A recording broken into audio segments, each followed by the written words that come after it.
الحمد للہ رب العالمین والصلاة والسلام علی رسول النبی الکریم وعلی آلہ واصحابہ اجمعین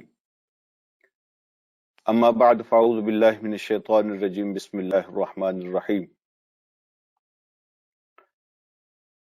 وَلَقَدْ ذَرَأْنَا لِجَهَنَّمَ كَثِيرًا مِنَ الْجِنِّ وَالْإِنسِ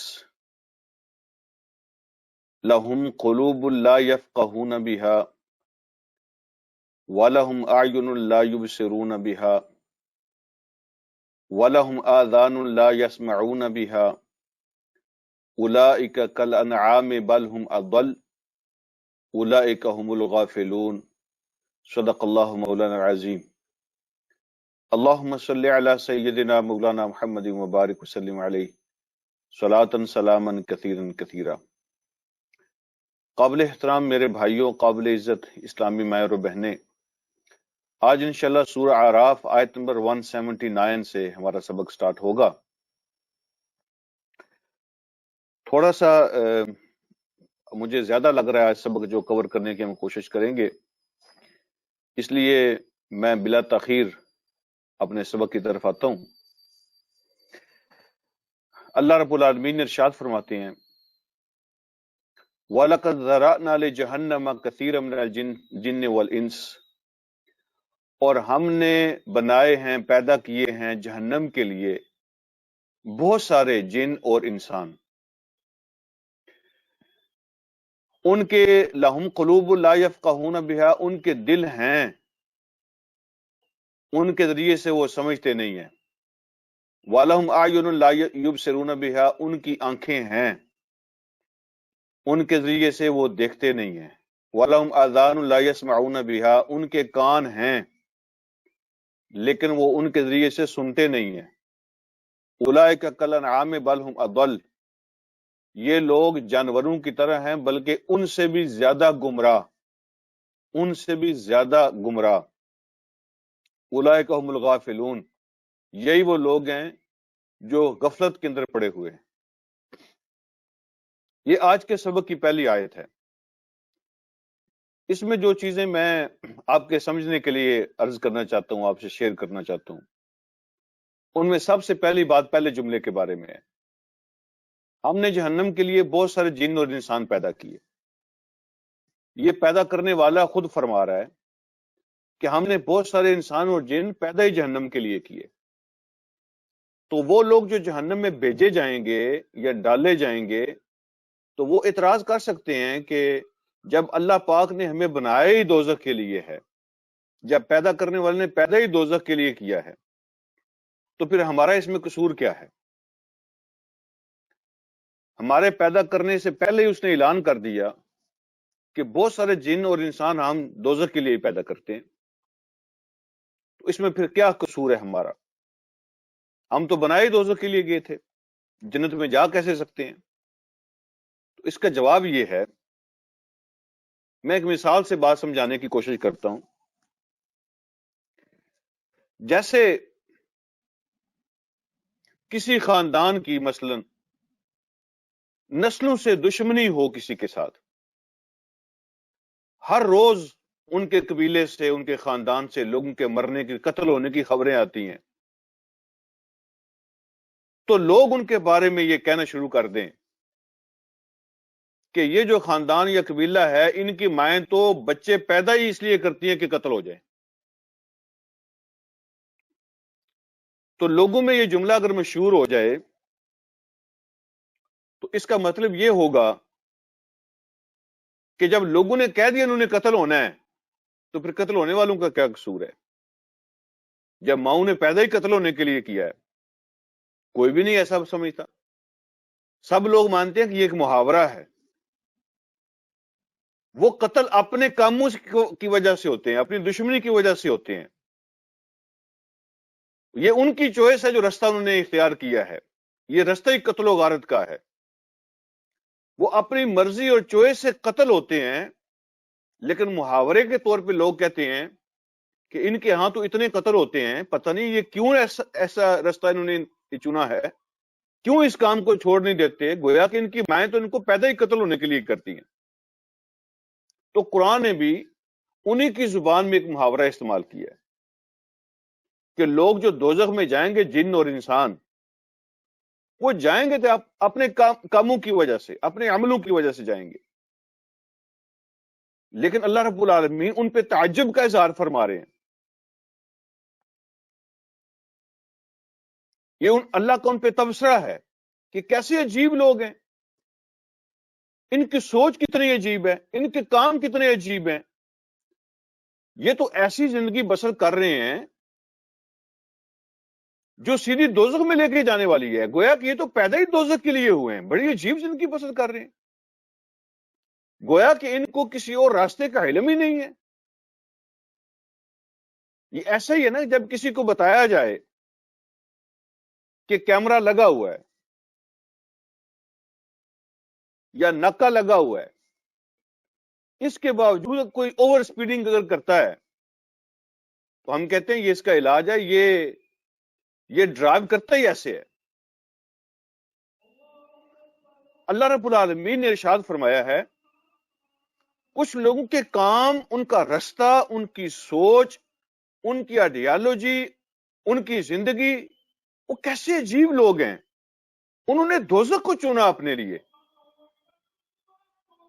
گویا کہ وہ پیدا ہی دوزخ کے لیے ہوئے ہیں، کوئی کوشش ہی نہیں کی پیدا ہونے سے لے کے دوزخ میں جانے تک، ان بٹوین انہوں نے کوئی کوشش ہی نہیں کی اپنے آپ کو دوزخ سے بچانے کی،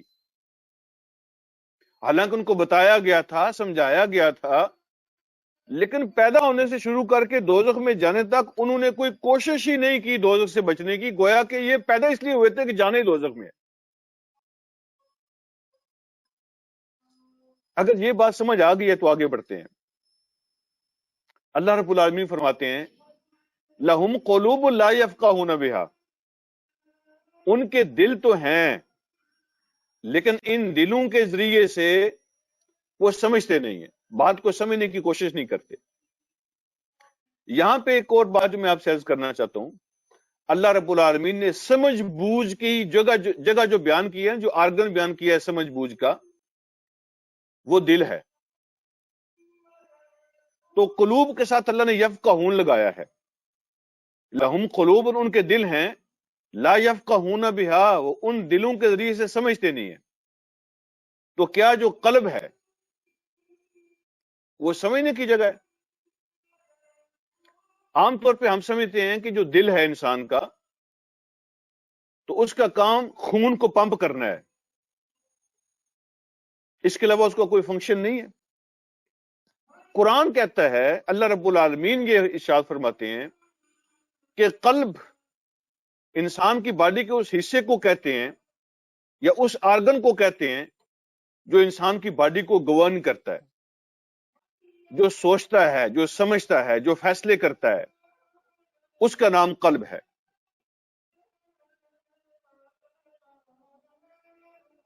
تو پھر دماغ کا کیا کام ہے؟ تو لوگوں نے اس کو سمجھایا ہے جیسے کمپیوٹر کے دو پارٹ ہوتے ہیں نا، یا اس کے دو فیکلٹیز ہوتی ہیں، آپ یوں کہہ سکتے ہیں، ایک اس کی سکرین ہوتی ہے اور ایک اس کا جو پیچھے کمپیوٹر ہوتا ہے وہ ہوتا ہے۔ تو ان دونوں کے ملنے سے کام چلتا ہے، کسی ایک سے نہیں چلتا۔ فیصلہ دل ہی کرتا ہے، سوچنے سمجھنے کی صلاحیت جس کو اللہ نے قلب فرمایا اسی کے اندر ہے، لیکن جو دماغ ہے یہ اس کی سکرین ہوتی ہے، اس پہ چیز آ جاتی ہے، پھر وہ آگے فارورڈ ہو جاتی ہے، آنکھوں کو، کانوں کو، ہاتھوں کو، پاؤں کو، تو آرڈر جو ہے نا وہ آگے وہ ڈلیور ہو جاتا ہے، ٹرانسفر ہو جاتا ہے۔ اللہ رب العالمین فرماتے ہیں کہ قلب جو ہے وہ چیز ہے جو سوچنے سمجھنے کا کام کرتی ہے۔ پھر اللہ فرماتے ہیں ان کی آنکھیں تو ہیں لیکن ان کے ذریعے سے وہ دیکھتے نہیں ہیں، ان کے کان بھی ہیں لیکن ان کے ذریعے سے وہ سنتے نہیں ہیں۔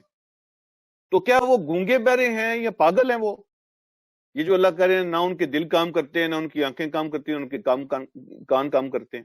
نہیں، وہ عام جو مطلب ہوتا ہے نا، یہ اس معنی میں گونگے بہرے نہیں ہیں۔ وہ تو ہر روز نئی نئی ایجادات کرتے ہیں، وہ تو چاند پہ جا رہے ہیں، وہ تو ستاروں پہ پہنچ رہے ہیں، وہ تو اسپیس کے اندر دنیا آباد کر رہے ہیں، وہ ایسی ایسی انوینشن کرتے ہیں ایوری ڈے کہ لوگ حیران ہیں ان پر، خود انسان کی عقل حیران ہے۔ اس کے باوجود اللہ کہہ رہے ہیں کہ ان کے دماغ ہیں، سوچتے نہیں ہیں، ان کے آنکھیں ہیں، دیکھتی نہیں ہیں، کان ہیں، سنتے نہیں ہیں۔ اس کا مطلب یہ ہے کہ جس کام کے لیے اللہ نے دماغ کو پیدا کیا، جو اس کا ایکچوئل فنکشن ہے، اس سے وہ کام نہیں لے رہے۔ جو آنکھوں کو دیکھنا چاہیے اصل میں، آنکھیں ان کی وہ نہیں دیکھ رہی، جو ان کے کانوں کو اصل میں سننا چاہیے وہ نہیں سن رہی۔ تو نہ اللہ کی بات کو سن رہی ہیں، نہ اللہ کے مشاہدات کو، اللہ کے معجزات کو، اللہ کی قدرتوں کو، اللہ کی نشانیوں کو نہ دیکھ رہی ہیں ان کی آنکھیں، نہ ان کے دماغ اپنے خالق و مالک کے بارے میں کچھ سوچ رہے ہیں۔ وہ اپنا اپنا فنکشن تو کر رہے ہیں، لیکن گویا کہ وہ ایسے ہیں جیسے اندھے ہوتے ہیں، اور گویا کہ وہ ایسے ہیں جیسے بہرے ہوتے ہیں، اور گویا کہ وہ ایسے ہیں جیسے پاگل ہوتے ہیں۔ اصل بات تو سمجھ نہیں رہے، باقی سارے کام کر رہے ہیں۔ ان کے بارے میں اللہ رب العالمین فرماتے ہیں اولئک کالانعام بل ہم اضل، یہ جانوروں کی طرح ہیں۔ میں اپنے الفاظ میں جب اس کا ترجمہ کرتا ہوں نا، یعنی جانور کہہ کر مجھے تسلی نہیں ہوتی، ٹھیک ہے، ٹھنڈ نہیں پڑتی، یہ معنی ادا نہیں ہوتا اگر کوئی کہے نا کہ وہ جانوروں کی طرح ہیں۔ لیکن جو پنجابی کا لفظ ہے نا، وہ اس کے معنی کو صحیح ادا کرتا ہے۔ اولئک کالانعام، یہ لوگ تو ڈنگر ہیں، یہ تو ڈنگر ہیں، ڈنگر۔ بل ہم اضل، بلکہ یہ تو ان سے بھی زیادہ گمراہ ہیں، یعنی ڈنگروں سے بھی آگے چلے گئے ہیں یہ تو۔ کیسے؟ یعنی ایک انسان جانوروں سے زیادہ گمراہ کیسے ہو سکتا ہے؟ میں اس کی مثال آپ سے عرض کرتا ہوں، آپ کو سمجھ آ جائے گی کہ وہ جانوروں سے گئے گزرے کیسے ہیں۔ جو باقی مخلوقات ہیں ان میں سے جو سب سے کم سینس کسی چیز کے اندر پایا جاتا ہے نا، وہ حجرات ہیں، یعنی پتھر ہیں، زمین ہے، ڈسٹ ہے، پتھر جو ہے نا، تو سب سے کم سینس اس کے اندر ہوتا ہے نا، وہ پتھر ہے۔ لیکن اس کے بارے میں بھی اللہ رب العالمین نے خود شہادت پیش کی ہے کہ پتھروں کے اندر بھی اللہ کا خوف ہوتا ہے، وہ بھی اللہ کے خوف سے لرز جاتے ہیں، وہ بھی ٹوٹ جاتے ہیں، وہ بھی گر جاتے ہیں، پھٹ جاتے ہیں۔ تو ان کے اندر بھی کم سے کم اتنا سینس ہوتا ہے، یہ خود قرآن نے بیان کیا۔ اس کے بعد جس کی باری آتی ہے نا، وہ نباتات ہیں، یعنی یہ پلانٹس ہیں، درخت ہیں، ٹریز ہیں۔ تو پتھروں کے بعد ان کی باری آتی ہے۔ لیکن آپ جانتے ہیں کہ ان کے اندر بھی کیسا کیسا سینس ہوتا ہے۔ درختوں کے اندر گرمی کو وہ محسوس کرتے ہیں، سردی کو وہ محسوس کرتے ہیں، خشکی کو وہ محسوس کرتے ہیں، بارش کو وہ محسوس کرتے ہیں، لیکن موو نہیں ہو سکتے۔ افیکٹ ہوتے ہیں گرمی سے کہ نہیں ہوتے، سردی سے افیکٹ ہوتے ہیں کہ نہیں ہوتے، خشکی سے افیکٹ ہوتے ہیں کہ نہیں ہوتے، بارش سے افیکٹ ہوتے ہیں کہ نہیں ہوتے۔ تو یہ ساری چیزیں، یہ سینس ان کے اندر پائی جاتی ہے، لیکن موو نہیں ہوتے۔ تو گویا کہ اتنی عقل تو ان کے اندر بھی ہوتی ہے، اتنی سینس تو ان کے اندر بھی ہوتی ہے۔ ان کے بعد جس کی باری آتی ہے وہ جانور ہیں۔ تو جانوروں کو تو اس حد تک علم ہوتا ہے کہ دوست کون ہے اور دشمن کون۔ جانور تو دوستوں اور دشمنوں کو پہچانتے ہیں، وہ اپنے جینے کے لیے، سروائیول کے لیے وہ دوسروں سے لڑتے ہیں، اپنے بچوں کو پہچانتے ہیں جیسے انسان پہچانتا ہے۔ کبھی جانور اپنے بچوں کو بھولتا نہیں ہے، بے شک کتنے بچے اکٹھے ہوں وہ اپنے بچوں کو پہچانتے ہیں، اور اپنے بچوں کے بچاؤ کے لیے، ان کی زندگی کے لیے بندوبست بھی کرتے ہیں۔ جانوروں کو اچھا بھی لگتا ہے، برا بھی لگتا ہے۔ جانور اچھا برا فیل کرتے ہیں، ان کو غصہ بھی آتا ہے، ان کو پیار بھی آتا ہے، اور وہ خطرے کو بھی محسوس کر لیتے ہیں۔ جب جانوروں کے اندر اتنی سینس ہوتی ہے کہ وہ اپنا پرایا سمجھتے ہیں، وہ اچھا برا سمجھتے ہیں، وہ صحیح غلط جانتے ہیں، کس کام میں فائدہ ہوگا، کس میں نقصان ہوگا، اتنی سینس ان کے اندر ہوتی ہے۔ اور بہت سارے جانور ایسے ہیں جو مالک کو پہچانتے ہیں، لیکن اگر انسان یہ کام نہ کرے کہ کیا اچھا ہے کیا برا، خطرہ کس سے ہے، دوست کون ہے، دشمن کون ہے، مالک کون ہے، یہ اگر انسان نہ پہچانے تو یہ جانوروں سے گھٹیا ہے کہ نہیں ہے؟ یہ جانوروں سے کیا گزرا ہوگا کیا گزرے گا؟ اس کے بعد اگلی جو بات ہے وہ تھوڑی غور کرنے والی ہے کہ جانور بھی گھر تو بناتے ہیں نا، جانوروں کے بھی بچے ہوتے ہیں، اور جانور بھی رزق کا روزی روٹی کا بندوبست کرتے ہیں، کھانے پینے کا اپنے لیے بھی کرتے ہیں، بچوں کے لیے بھی کرتے ہیں۔ جانوروں کے اندر بھی پیدا ہوتے ہیں، وہ مرتے ہیں، یہ سسٹم ان کے اندر بھی ہے، پیدا ہونے اور مرنے والا۔ تو یہ سارا نظام ان کے اندر بھی ہے۔ اگر یہ سارے کام ہم بھی کر رہے ہوں، گھر بناتے ہیں، بچے پیدا کرتے ہیں، روزی اکٹھی کرتے ہیں، پیٹ کا بندوبست کرتے ہیں، اور جیتے ہیں اور مرتے ہیں، اس کے علاوہ کوئی اور زندگی کا کام نہیں ہے، تو پھر جانوروں میں اور ہمارے اندر کیا فرق ہوگا؟ گھوڑے گدھے میں، کھوتے اور انسان میں پھر کیا فرق ہوگا؟ یہی سارے کام تو وہ بھی کر رہے ہیں۔ What's the difference? یہی بات اللہ رب العالمین فرماتے ہیں، اولئک کالانعام بل ھم اضل، یہ تو جانوروں سے بھی زیادہ گئے گزرے ہیں۔ سیم، کوئی فرق نہیں ہے۔ آگے چلتے ہیں، اللہ پاک ارشاد فرماتے ہیں وَلِلَّهِ الْأَسْمَاءُ الْحُسْنَى فَادْعُوهُ بِهَا، اللہ رب العالمین کے لیے سب سے اچھے نام ہیں، یا آپ یوں کہہ سکتے ہیں کہ اللہ کے سارے نام اچھے ہیں۔ اچھے نام اللہ کے لیے ہیں یا اللہ کے سارے نام اچھے ہیں؟ فَادْعُوهُ بِهَا، تو جب اس کو پکارو، اس کو بلاؤ، دعا کرو تو ان ناموں کے ذریعے سے کیا کرو، یعنی اپنی طرف سے کوئی نام اللہ کے مت رکھو۔ اللہ نے جتنے نام اپنے لیے رکھے ہیں وہ سب اچھے رکھے ہوئے ہیں، تو انہی ناموں سے پکارو جو نام اللہ نے اپنے لیے رکھے ہوئے ہیں۔ سارے اچھے نام اللہ کے ہیں، تو اپنی طرف سے اللہ کے نام مت رکھو، اس نے اپنے نام رکھے ہوئے ہیں، وہ بہت اچھے نام ہیں، تو انہی ناموں کے ذریعے سے اللہ رب العالمین کو پکارا کرو۔ پھر صاف فرمایا وَذَرُوا الَّذِينَ يُلْحِدُونَ فِي أَسْمَائِهِ، وَذَرُوا الَّذِينَ يُلْحِدُونَ فِي أَسْمَائِهِ، ان سے الگ ہو جاؤ، ان کو چھوڑ دو، ان سے الگ ہو جاؤ جو اللہ رب العالمین کے ناموں میں ٹیڑھ پیدا کر دیتے ہیں۔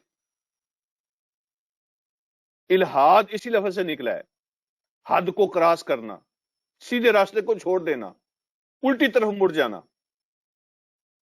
اللہ کی بغاوت، اسی کے لیے الہاد کے لیے یہی لفظ استعمال ہوتا ہے۔ اور جب ہم قبر بناتے ہیں نا، قبر، تو اس کی سائڈ پہ جو چھوٹا سا بناتے ہیں، سائڈ پہ اسپیشلی پاکستان کے اندر لوگ بناتے ہیں، اس کو لحد کہتے ہیں۔ اس کو لحد کیوں کہتے ہیں؟ کہ وہ سیدھے گڑھے کے اندر نہیں ہوتی بلکہ سائڈ پہ ہوتی ہے، وہ سیدھی نیچے نہیں ہوتی، ہٹ کے ہوتی ہے، اس لیے اس کو لحد کہتے ہیں، سائڈ والی۔ تو اسی سے یلحدون نکلا ہے۔ وہ اللہ کے ناموں کے اندر ٹیڑھ پیدا کر دیتے ہیں، اس کے اندر کجی پیدا کر دیتے ہیں، اس کے اندر کمی پیدا کر دیتے ہیں، اس کو بگاڑ دیتے ہیں، الٹا کر دیتے ہیں، غلط استعمال کرتے ہیں۔ تو ان لوگوں کے ساتھ تمہارا کوئی تعلق نہیں ہونا چاہیے، ان کو چھوڑ دو۔ کیا مطلب ہے اس کا؟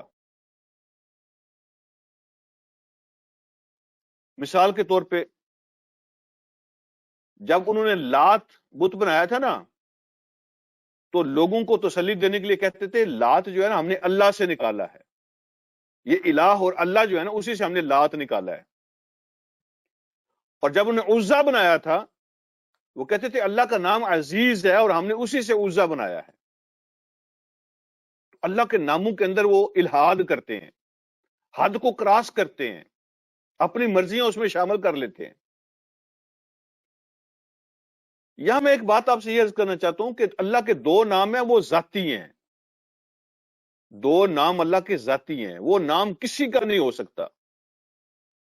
ایک لفظ اللہ اور ایک رحمان، یہ دو اللہ کے ذاتی نام ہیں۔ دنیا میں کوئی رحمان نہیں ہو سکتا اور دنیا میں کوئی اللہ نہیں، کسی کا نام نہیں ہو سکتا۔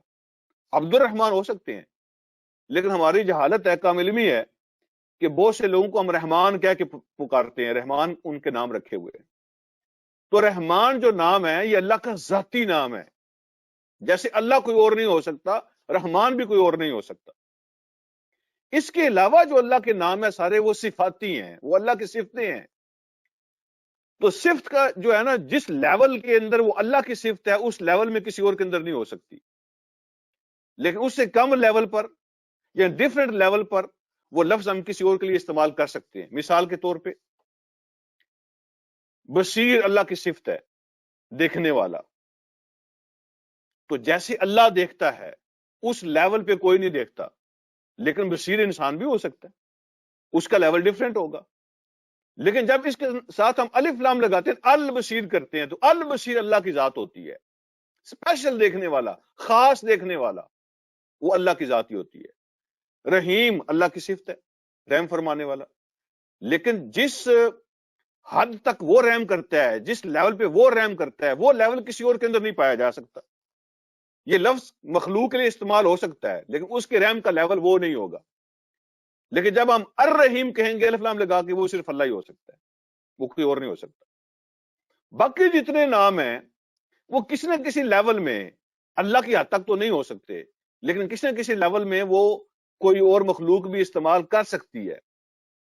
لیکن جب الف لام لگتا ہے تو وہ صرف اللہ کے لیے ہو جاتے ہیں. دو نام اللہ کے ہیں، اللہ اور رحمان، وہ کسی اور کا نام نہیں ہو سکتا، وہ اللہ کے ذاتی نام ہے. ایک اور بھی الہاد کا معنی ہے اللہ کے ناموں میں الہاد، کہ اللہ کو وہ نام دے دے جو ہے نہیں اللہ کے. اللہ نے اپنے لیے اللہ نے اچھے نام چن لیے ہیں، للہ الاسماء الحسنی، اچھے نام اللہ نے اپنے لیے چن لیے ہیں. اب کوئی اور نام اپنی طرف سے اللہ کے لیے تجویز مت کرو، جیسے لوگوں نے کیے ہوئے ہیں. آپ کو بھی تجربہ ہوگا، میں بھی کتنے لوگوں کو جانتا ہوں جن کے نام عبد المناف ہے. حالانکہ مناف اللہ کا نام نہیں ہے، اور یہ اللہ کے نام میں الہاد ہے کہ اللہ کو وہ نام دے دیا، ٹھیک ہے، جو اللہ کا نہیں ہے. اب مناف پتہ نہیں کس چیز کا نام ہے، اور یہ عبد المناف ہو گیا. کتنے لوگوں نے یہ نام رکھا ہوا ہے، حالانکہ یہ نام اللہ کا نہیں ہے. تو اگر ایسے ہم اللہ کو اپنی طرف سے کوئی نام دے دیں اپنی مرضی سے، تو یہ بھی اللہ کے ناموں میں الہاد ہے، اس کی اجازت نہیں ہے. تو اللہ رب العالمین فرماتے ہیں ان سے دور ہو جاؤ جو اللہ کے ناموں میں کجی پیدا کرتے ہیں، اللہ کے ناموں کا بھی غلط استعمال کرتے ہیں، اپنی مرضی کے نام رکھ لیتے ہیں. سَيُجْزَوْنَ مَا كَانُوا يَعْمَلُونَ، ان قریب اس کی سزا پائیں گے، بدلہ ملے گا ان کو جو کچھ وہ کر رہے ہیں. وقت دور نہیں ہے، اس کی وہ سزا پائیں گے. آگے چلتے ہیں. وَمِمَّنْ خَلَقْنَا أُمَّةٌ يَهْدُونَ بِالْحَقِّ وَبِهِ يَعْدِلُونَ، اور یہ سارے ایسے نہیں ہیں. اللہ فرماتے ہیں جو پازیٹیو ایلیمنٹس ہیں اللہ اس کی تعریف کرتے ہیں. انہی میں سے، ان میں سے جنہیں ہم نے پیدا کیا ہے، کچھ لوگ ایسے بھی ہیں یہدون بالحق، وہ حق کے راستے کو فالو کرتے ہیں، حق کے ذریعے سے ہدایت حاصل کرتے ہیں. حق اللہ کا راستہ، حق اللہ کی ذات، اللہ کا نام حق ہے، اللہ کی ذات حق ہے، اللہ کا راستہ حق ہے، اللہ کا دین حق ہے، اللہ کی شریعت حق ہے. تو اس حق کے ذریعے سے وہ ہدایت حاصل کرتے ہیں. وَبِهِ يَعْدِلُونَ، اور اسی کے مطابق، اسی حق کے مطابق ہی وہ انصاف کرتے ہیں، عدل کرتے ہیں. حق کے ذریعے سے وہ ہدایت حاصل کرتے ہیں، راستہ تلاش کرتے ہیں، اور حق کے ذریعے سے ہی وہ فیصلے کرتے ہیں. ان کی زندگی کا اوڑھنا بچھونا، کورٹ میں، کچہری میں، فیصلوں کی جگہ پر، ہر جگہ پر وہ حق کو استعمال کرتے ہیں، حق سے آگے پیچھے نہیں جاتے.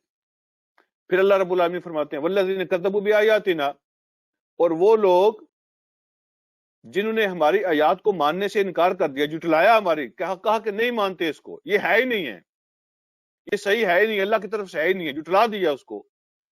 سنستدرجہم، ہم ان کو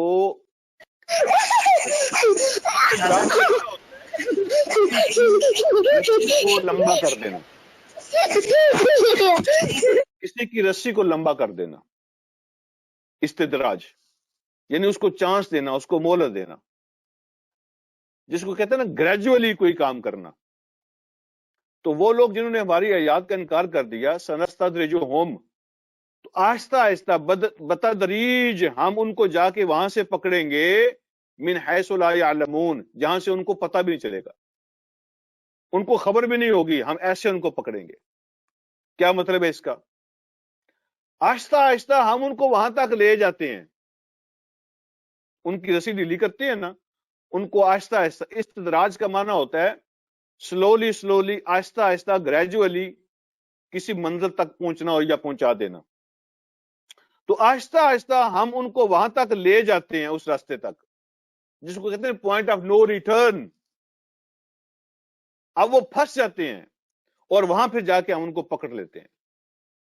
حضور علیہ الصلوۃ والسلام کی حدیث ہے، آپ نے ارشاد فرمایا اگر تم کسی کو دیکھو نا کہ اللہ کی نافرمانی، بغاوت، دشمنی، سرکشی، اس کے باوجود اللہ ان کو نعمتیں دے رہا ہے، اللہ ان کو سکون دے رہا ہے، اللہ ان کو دنیا عطا کر رہا ہے، تو یہ سمجھ لینا کہ یہ اللہ رب العالمین استدراج استعمال کر رہے ہیں اس کے لیے. یہ اللہ کا استدراج ہے ان کے لیے، یہ اللہ رب العالمین کی رضا نہیں ہے، یہ اللہ کی خوشی نہیں ہے ان کے لیے، یہ ان کے لیے اللہ کا استدراج ہے. اللہ نے ان کی رسی ڈھیلی کی ہے اور ان کو وہاں تک لے کے جانا چاہتا ہے جہاں پہ پوائنٹ آف نو ریٹرن ہو. اللہ کی حکمت ہے، اللہ کی یہ پالیسی ہے کہ انسان کے اندر جو کچھ ہوتا ہے نا، اللہ اس کو کھل کے کھیلنے کا موقع دیتے ہیں تاکہ کوئی حجت پوری ہو جائے، کوئی یہ نہ کہہ سکے کہ نہیں میں تو ایسا نہیں تھا. اللہ سب کو ایکسپوز کرتے ہیں، جو کچھ اندر ہے باہر نکل آئے، تو اس کو جانے دیتے ہیں ایک حد تک. ایک لمٹ اللہ نے ہر کسی کے لمٹ مقرر، ہر بندے کی لمٹ رکھی ہے، ہر قوم کی لمٹ رکھی ہے. جب وہاں پہنچ جاتے ہیں تو اللہ رب العالمین پکڑ لیتے ہیں، جس کو کہتے ہیں ڈیڈ اینڈ. وہ ڈیڈ اینڈ پر جب پہنچ جاتے ہیں تو پھر اللہ رب العالمین اس کو دبوچ لیتے ہیں. ان کو خبر بھی نہیں ہوتی کہ یہاں ہمیں پکڑا جائے گا. وہ تو اپنی کامیابی پہ خوش ہو رہے ہوتے ہیں، اپنی ترقیوں پہ خوش ہو رہے ہوتے ہیں، اپنی ایجادات پہ ان کو فخر ہو رہا ہوتا ہے، وہ تو بہت اوپر جا رہے ہوتے ہیں اپنے حساب سے. لیکن ایٹ دا سیم ٹائم اللہ رب العالمین ان کے اندر سے انسانیت کو، اخلاق کو، کردار کو، وہ چیزیں ان کے اندر سے نکل رہی ہوتی ہیں اور آہستہ آہستہ وہ جانور اور ڈنگر بن جاتے ہیں اور پھر اللہ رب العالمین ان کو ڈیڈ اینڈ پہ لے جا کے ان کو پکڑ لیتا ہے. تو حضور علیہ الصلوۃ والسلام فرماتے ہیں کہ اگر تم کسی کو دیکھو نا کہ بغاوت کے باوجود اس کو مل رہا ہے دنیا کے اندر سب کچھ، تو سمجھ لینا یہ اللہ رب العالمین کا استدراج ہے ان کے لیے، اور اللہ کسی وقت بھی ان کو دبوچنے والے ہیں. ان کے لیے ڈیڈ اینڈ آنے والا ہے، پوائنٹ آف نو ریٹرن آنے والا ہے. اللہ رب العالمین ان کے لیے اعلان فرمایا وَأُمْلِي لَهُمْ، اور میں ان کو مہلت دیتا ہوں. اِنَّ قَیدِی متین، یقیناً میری جو تدبیر ہے، جو پالیسی ہے. قید کا معنی ویسے تو خفیہ چال ہوتا ہے، خفیہ چال، سیکرٹ پالیسی، جو تدبیر ہے خفیہ تدبیر. متین کا معنی ہوتا ہے بہت مضبوط، بہت مضبوط ہے، یعنی اس کو روکا نہیں جا سکتا، اس کو توڑا نہیں جا سکتا، اور بہت باریک ہے، پتہ ہی نہیں چلتا. اللہ رب العالمین کی جو تدبیر اور پالیسی ہے وہ بہت مضبوط ہے، ایکوریٹ ہے، ایکوریٹ ہے. جب اللہ پکڑتے ہیں تو پھر مہلت اور چانس ختم ہو جاتا ہے. اللہ رب العالمین کی جو تدبیر اور پالیسی ہے وہ ایکوریٹ اور بڑی مضبوط ہے. اللہ کہتے ہیں میں ان کو مہلت دیتا رہتا ہوں. اب اگلی بات اللہ رب العالمین فرماتے ہیں اَوَلَمْ يَتَفَكَّرُوا مَا بِصَاحِبِهِم مِّن جِنَّةٍ، کیا نہیں انہوں نے کبھی غور کیا؟ اَوَلَمْ يَتَفَكَّرُوا، کیا نہیں غور کیا انہوں نے کبھی؟ مَا بِصَاحِبِهِم، نہیں ہے ان کے دوست کے اندر.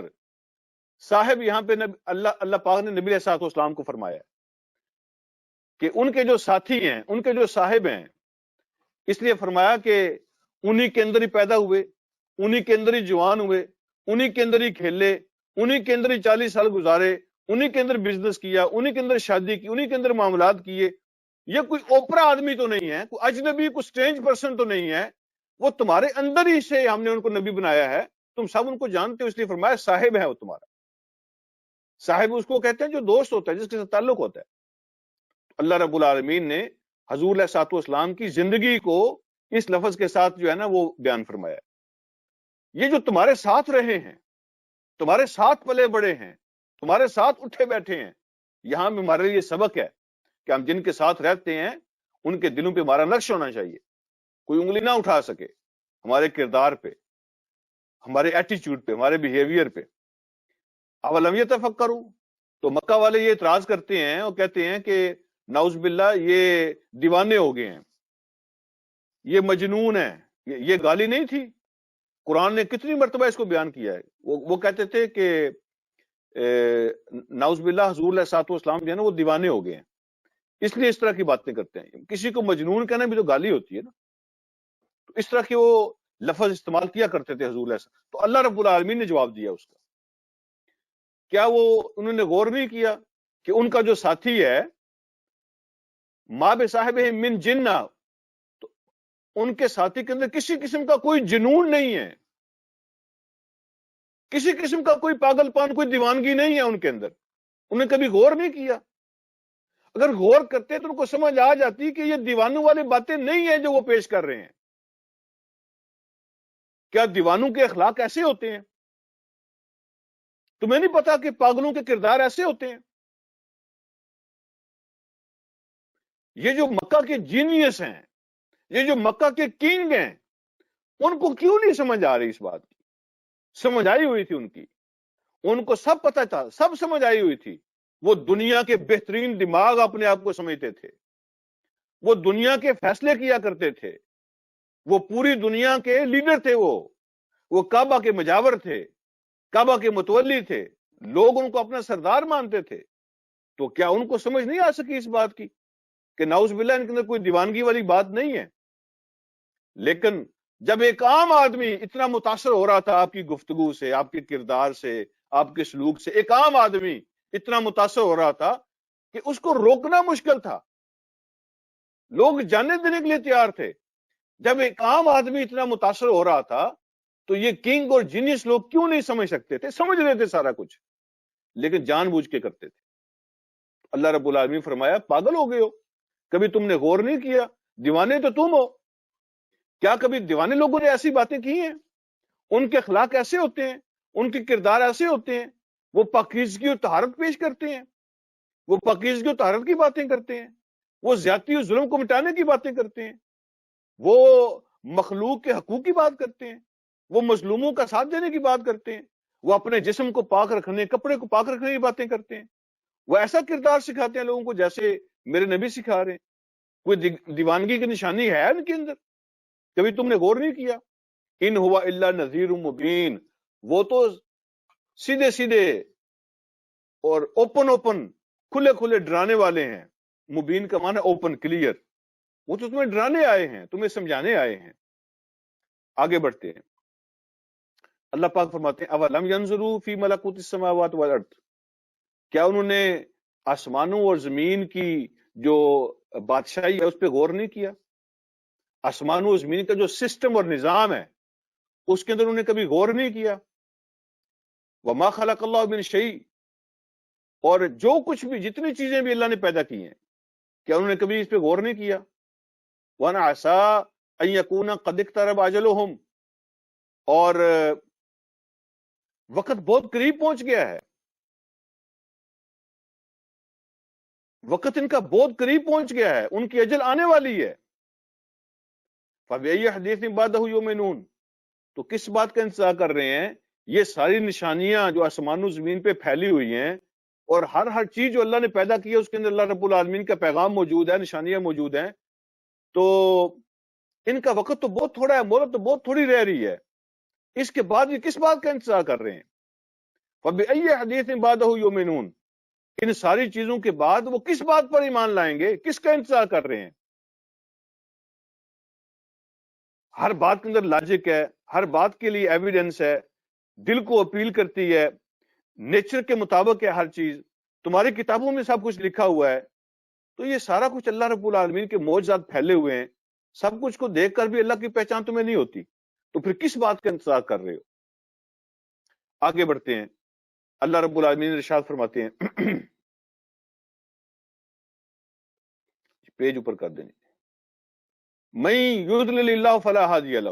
اصل بات یہ ہے کہ جس کو اللہ رب العالمین گمراہی میں ڈال دیں تو اس کا ہاتھ پکڑنے والا، اس کو ہدایت دینے والا کوئی نہیں ہے.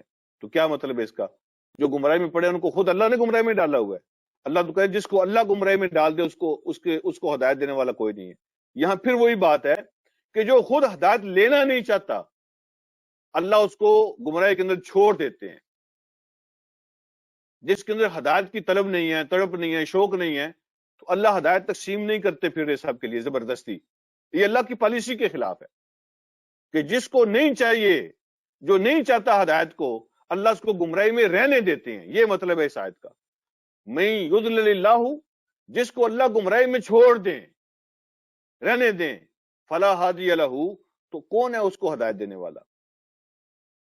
وَيَذَرُهُمْ فِي طُغْيَانِهِمْ يَعْمَهُونَ، تو اللہ ان کو چھوڑ دیتا ہے اپنی سرکشیوں کے اندر، وہ سر مارتے پھرتے ہیں، بھٹکتے پھرتے ہیں، ٹکرے مارتے پھرتے ہیں سرکشی کے اندر، ان کو کوئی رستہ نظر نہیں آتا. وہ اپنی سرکشی میں بھٹکتے پھریں، اللہ ان کو چھوڑ دیتے ہیں ان کے حال پہ. تو جس کے دل میں یہ اللہ کا ہدایت کے لیے قانون ہے، جس کے دل میں طلب نہیں ہوتی، جس کے دل میں تڑپ نہیں ہوتی، تو اللہ رب العالمین اس کو نہیں دیتے، اس کو اللہ چھوڑ دیتے ہیں اس کے حال پہ. اور جو اللہ سے مانگتا ہے، دل میں اس کے توجہ پیدا ہو جاتی ہے، اللہ اس کے لیے راستے کھول دیتے ہیں، آسانیاں پیدا کر دیتے ہیں، اس کو بلا لیتے ہیں، اس کا ہاتھ پکڑ لیتے ہیں، اللہ اس کو ہدایت دے دیتے ہیں. اب ایک اور بات کا جواب دیا جا رہا ہے. وہ کہا کرتے تھے کہ اچھا یہ جس قیامت سے آپ ہمیں ڈراتے ہیں، یہ کب آنی ہے؟ اگر آپ سچے اللہ کے نبی ہیں تو آپ کو پتا ہونا چاہیے. آپ کا رب آپ کو بتاتا ہے تو پھر پوچھ کے بتائیں کہ یہ کب آنی ہے. یسألونک عن الساعۃ ایان مرساہا، یہ آپ سے پوچھتے ہیں قیامت کے بارے میں کب آئے گی، یہ ہیپن کب ہوگا قیامت والا. تو اللہ رب العالمین نے اس کا جواب دیا. قل، ان کو بتا دیں، اعلان کر دیں، انما علمها عند ربی، بے شک اس کا ایگزیکٹ اور اصلی علم صرف میرے رب کے پاس ہے. انما جہاں آتا ہے نا قرآن کے اندر عربی زبان میں، انما وہاں آتا ہے جہاں کوئی دوسرا آپشن ہوتا ہی نہیں ہے. انما جو ہوتا ہے نا باقی سارے آپشن ختم کر دیتے ہیں. تو انما یہاں آیا نا، انما علمها عند ربی، کہ اس کا اصلی علم جو کب آنا ہے اس نے، یہ تو صرف اور صرف میرے رب کے پاس ہے، کوئی اور آپشن ہے ہی نہیں. لا یجلیها لوقتها الا هو، کوئی اس کو ظاہر نہیں کر سکتا اس کے وقت پر سوائے اس کے. کوئی اس کو، اس قیامت کو نہیں لا سکتا. یہ جلی کا لفظ جو ہے نا، یہ تجلی سے نکلا ہے، سامنے لانا، ظاہر کرنا. کوئی اس کو ظاہر نہیں کر، سامنے نہیں لا سکتا جب اس کا وقت آئے گا سوائے اس کے، صرف وہی، اور کوئی نہیں کر سکتا. ٹھیک ہے جی.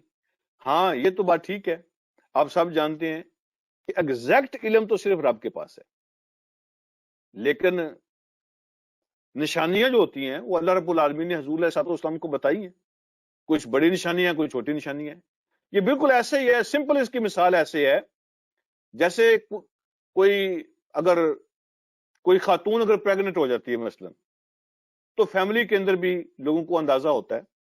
ٹھیک ہے، لوگوں نے ہفتے، دن، مہینے گنے ہوتے ہیں. اور جو ڈاکٹر ہوتے ہیں آج کل تو پتہ ہے سائنس نے کتنی ترقی کر لی ہے، تو وہ بھی اندازہ لگا لیتے ہیں. ٹھیک ہے، لیکن اس کے باوجود یہ تو اندازہ ہوتا ہے کہ نشانیاں پوری ہو رہی ہیں. ٹھیک ہے، ڈاکٹر بھی کہتے ہیں فلاں ہفتے میں ہو سکتا ہے.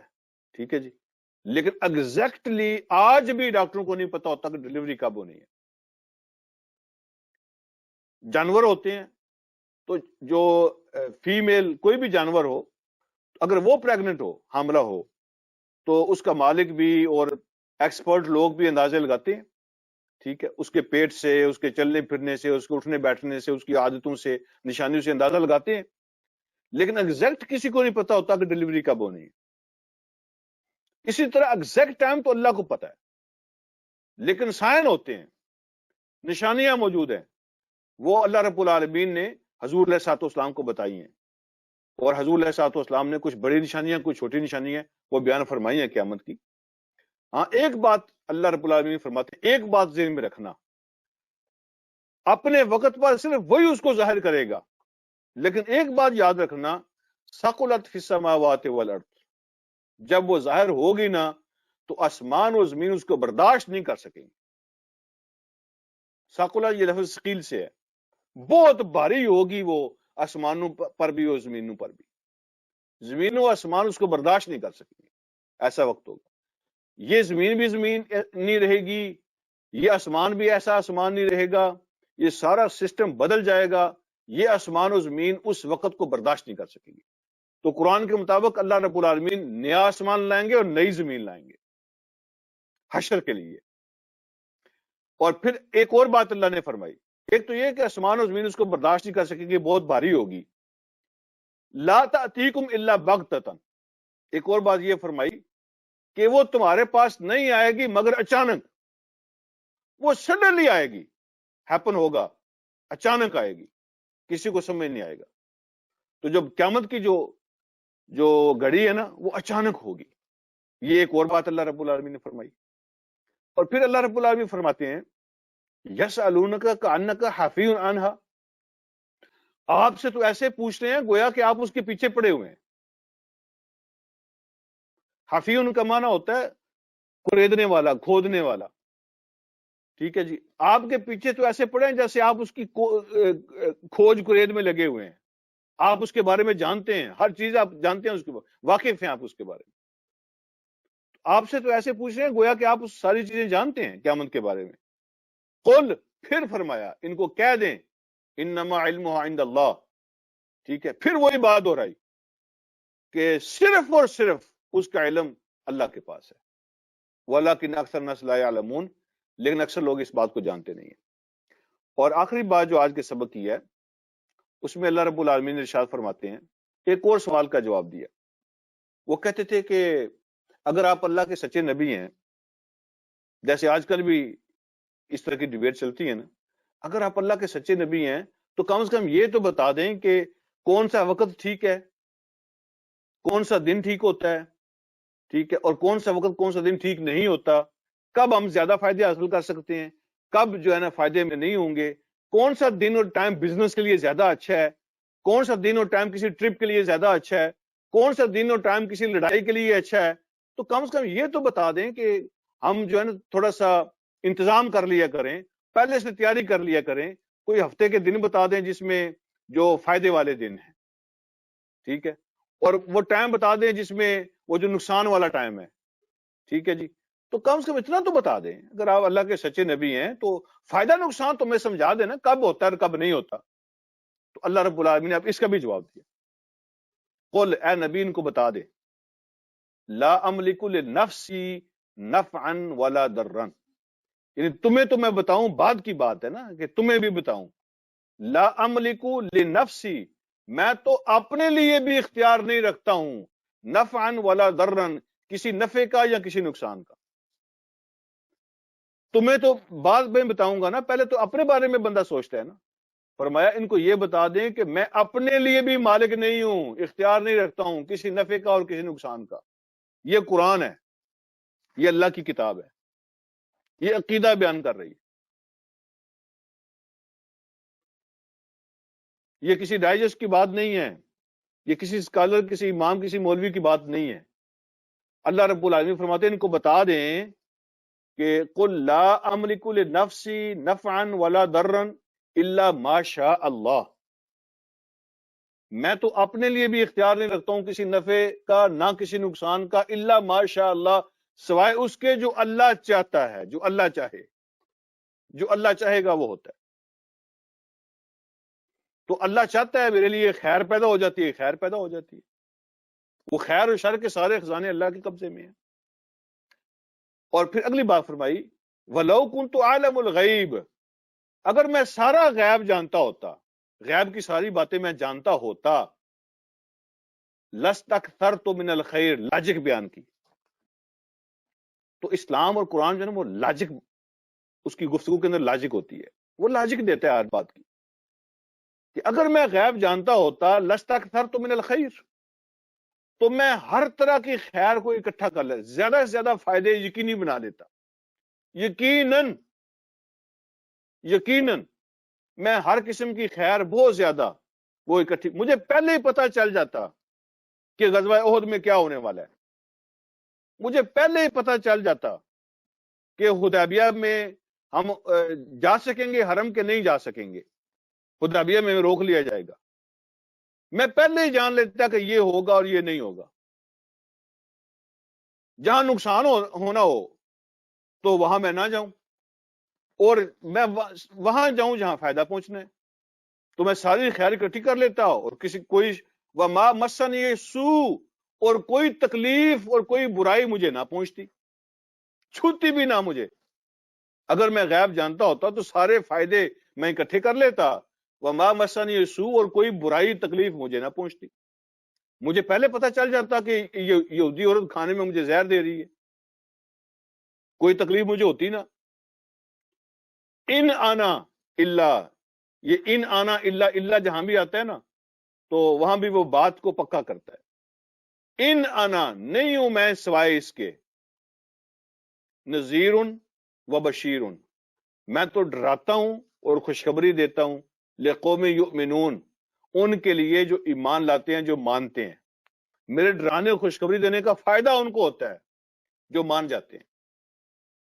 جو میرے ڈرانے اور خوشخبری دینے کو نہیں مانتے ان کو کوئی فائدہ نہیں ہوتا۔